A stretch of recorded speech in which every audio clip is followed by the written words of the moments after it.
I-fire detector ayisizi mina ngedwa, isiza wonke umphakathi olapha ekuhlaleni. Noba kuyasha so ke ngoku asinayo laa nto intoba unexhala akukho nto iza kuxelela intoba ngoku kuyatsha, uyayibona yonke. Ikhona i-fire detector yakwalumkani ezasixelela uba ngoku kwenzeka into enje.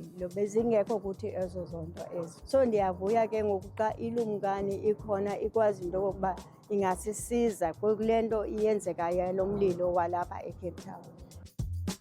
Ibhetri layo liyalasta, ihlala phaya ithi ncam. So noba uyalala okanye ulibele isitovu and then ke ngoku kuphela kubakho umlilo, kunento eza kuxelela into yoba ngoku kuyasha.